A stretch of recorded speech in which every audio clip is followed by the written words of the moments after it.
Discuss करेंगे आज EVS के कुछ इम्पॉर्टेंट क्वेश्चंस जो कि आपके सीटेट और यूपीटेट के पेपर में हर साल ये क्वेश्चंस रिपीट होते हैं। ये आपके एग्ज़ाम के पर्पज़ से बहुत ही इंपॉर्टेंट है। 10 क्वेश्चंस हैं जो कि कई बार रिपीटेड हैं। इनको हम एक एक करके डिस्कस कर लेते हैं। तो चलिए स्टार्ट करते हैं। Question number 1, which of the following components of food is not digested by the human body.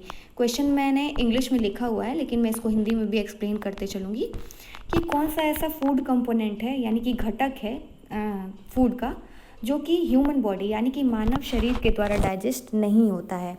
जैसे यहाँ पे ऑप्शंस में है फैट, प्रोटीन, सुक्रोज या फिर सेल्यूलोज। फैट का मतलब होता है वसा और प्रोटीन सुक्रोज एक तरीके से आप कह सकते हैं शुगर है। तो फैट, प्रोटीन और सुक्रोज ये तीनों ही पार्ट जो हैं ह्यूमन बॉडी के थ्रू डाइजेस्ट होते हैं, लेकिन जो सेल्यूलोज है वो आपका एनिमल्स के थ्रू डाइजेस्ट होता है, ह्यूमन बॉडी के थ्रू डाइजेस्ट नहीं होता है। तो इसका करेक्ट ऑप्शन जो है वो है ऑप्शन नंबर डी। दूसरा क्वेश्चन देख लीजिए, रफेज हेल्प्स। रफेज ऐसा पदार्थ होता है, खाद्य पदार्थ होता है जो कि डाइजेशन में यानी कि आपके पाचन क्रिया में हेल्प करता है। ऑप्शंस देख लेते हैं। रफेज किस चीज़ में हेल्प करता है? इन प्रिवेंटिंग इन्फेक्शियस डिजीजेज, जो आपकी संक्रामक बीमारियां होती हैं उन सभी को रोकता है। दूसरा है in providing energy to body, body को एनर्जी देता है यानी कि ऊर्जा प्रदान करता है। तीसरा है इन ग्रोइंग आवर बॉडी, हमारी बॉडी को ग्रो करने में हेल्प करता है। या फिर चौथा है in pushing food through stomach and intestine, या फिर फूड को स्टमक और इंटेस्टाइन के थ्रू पुश करता है ताकि वो इजीली डाइजेस्ट हो। तो इसका जो करेक्ट ऑप्शन है वो है ऑप्शन नंबर डी। जैसा कि मैंने बताया, रफेज आपकी जो खुरदरी या फिर ऐसे खाद्य पदार्थ होते हैं जो कि हमारे पाचन क्रिया में हेल्प करते हैं। तो option number D is correct. Next question, the animals which consume plants और ईट प्लांट्स आर कॉल्ड। उन एनिमल्स को क्या कहते हैं जो कि प्लांट्स को खाते हैं? कार्निवोर्स, हर्बीवोर्स, ओमनिवोर्स या फिर प्लैंक्टॉन्स। सो कार्निवोर्स ऐसे एनिमल्स होते हैं जो कि आपके नॉन वेजिटेरियन यानी कि दूसरे जानवरों को खाते हैं, उनके मांस को खाते हैं, उनको बोलते हैं कार्निवोर्स। हर्बीवोर्स ऐसे एनिमल्स होते हैं जो कि केवल प्लांट्स को खाते हैं। तो यहाँ पे आपका करेक्ट ऑप्शन क्या होगा? बी होगा, हर्बीवोर्स। ओमनिवोर्स ऐसे एनिमल्स होते हैं जो कि आपके प्लांट्स और एनिमल्स दोनों खाते हैं। और यहाँ पे प्लैंक्टॉन्स जो है ये बहुत छोटे ही सूक्ष्म जीव जिसमें आपके प्लांट्स और एनिमल्स दोनों आ जाते हैं और ये आपके पानी में पाए जाते हैं। तो यहाँ पे जो करेक्ट ऑप्शन जो है वो है हर्बीवोर्स, क्योंकि हर्बीवोर्स एनिमल्स जो होते हैं जो कि प्लांट्स को खाते हैं। नेक्स्ट एग्जाम्पल क्वेश्चन देख लीजिए, find out the odd pair. मतलब यहाँ पे जो ऑड वन है, कौन सा सिमिलर नहीं है, उसको हमें चूज़ करना है, फाइंड आउट करना है। ऑप्शन नंबर ए, कैल्शियम की कमी से क्या होता है? ऑस्टियोपोरोसिस। तो आई थिंक ये सही है बिल्कुल, क्योंकि कैल्शियम की ही कमी से ऑस्टियोपोरोसिस होता है। विटामिन B1 की कमी से बेरी होता है, तो ये भी सही है। विटामिन B1 की कमी से बेरी नामक रोग होता है। विटामिन C की कमी से क्या होता है? रिकेट्स। यहाँ पे रिकेट्स लिखा हुआ है तो रिकेट्स सही नहीं है, क्योंकि रिकेट्स भी आपका कैल्शियम की ही कमी से होता है। तो विटामिन C की कमी से क्या होता है? स्कर्वी नामक रोग होता है, रिकेट्स नहीं होता है। तो यहाँ पे जो ऑड वन है वो है ऑप्शन नंबर सी। और डी जो है आयोडीन की कमी से ग्वाइटर होना, तो ये बिल्कुल सही है, क्योंकि आयोडीन की कमी से ही ग्वाइटर नामक बीमारी होती है। दूसरा क्वेश्चन देख लीजिए, which of the following is not a ruminant. अब र्यूमिनेंट क्या होता है? र्यूमिनेंट ऐसे एनिमल्स को कहा जाता है जो कि उनका फूड जो है स्टमक जब फूड वो खाना खाते हैं तो वो प्रॉपरली डाइजेस्ट नहीं होता है। स्टमक में पहुंच तो जाता है लेकिन वो प्रॉपरली डाइजेस्ट नहीं होता है। तो वो क्या करते हैं? वापस से फूड को अपने माउथ तक ले आते हैं और जुगाली करना एक तरीके से आप कह सकते हैं। तो ऐसे एनिमल्स को क्या बोलते हैं? र्यूमिनेंट। तो यहाँ पे देखिए कौन सा एनिमल है जो र्यूमिनेंट नहीं कहलाता है? तो काऊ, डियर, बफेलो या फिर कैट।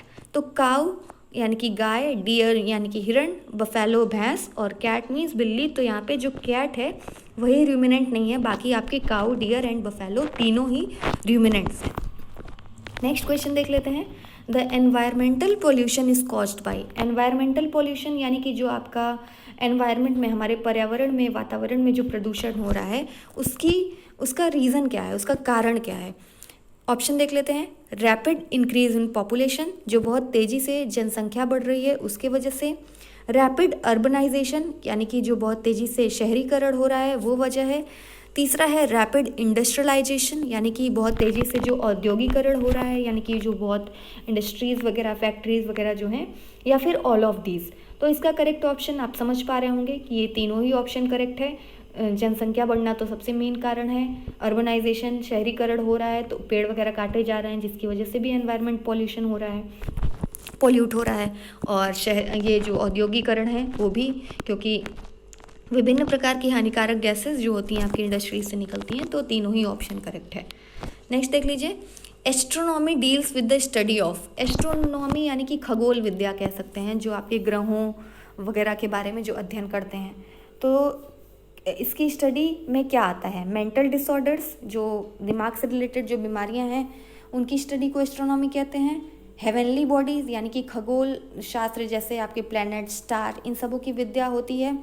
बॉडी स्ट्रक्चर या फिर बायोप्सी, तो यहाँ पे जो करेक्ट ऑप्शन है वो है हेवनली बॉडीज़, यानी कि जो आपके स्टार्स, प्लैनेट्स और सन, मून, इन सभी चीज़ों के बारे में जो अध्ययन किया जाता है उसी को स्टडी कहते हैं एस्ट्रोनॉमी की। नेक्स्ट है क्वेश्चन नंबर 8।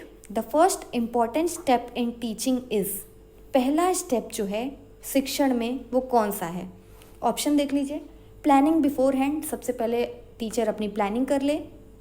दूसरा है कलेक्शन ऑफ मटेरियल्स, क्लास में जाने से हम मटेरियल्स को बिल्कुल कलेक्ट करके रख लें ताकि क्लास में जाते ही हम स्टार्ट कर दें उन चीज़ों को।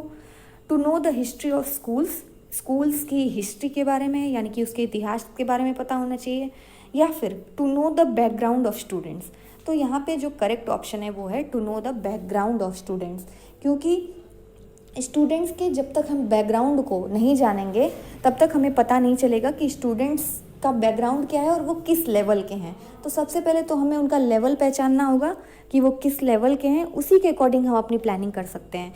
सो the first step in teaching is to know the background of students. तो यहाँ पे ऑप्शन नंबर डी ये करेक्ट होगा। Question number 9। Sundarlal Bahuguna is known for, Sundarlal Bahuguna जो हैं किस लिए जाने जाते हैं? कौन सा ऐसा आंदोलन है जिसकी वजह से वो जाने जाते हैं? चिपको मूवमेंट, जो चिपको आंदोलन है, नर्मदा बचाओ आंदोलन, या फिर क्लीन गंगा मूवमेंट, या फिर जो स्वच्छ गंगा आंदोलन, स्वच्छ गंगा के लिए जो आंदोलन किया गया है।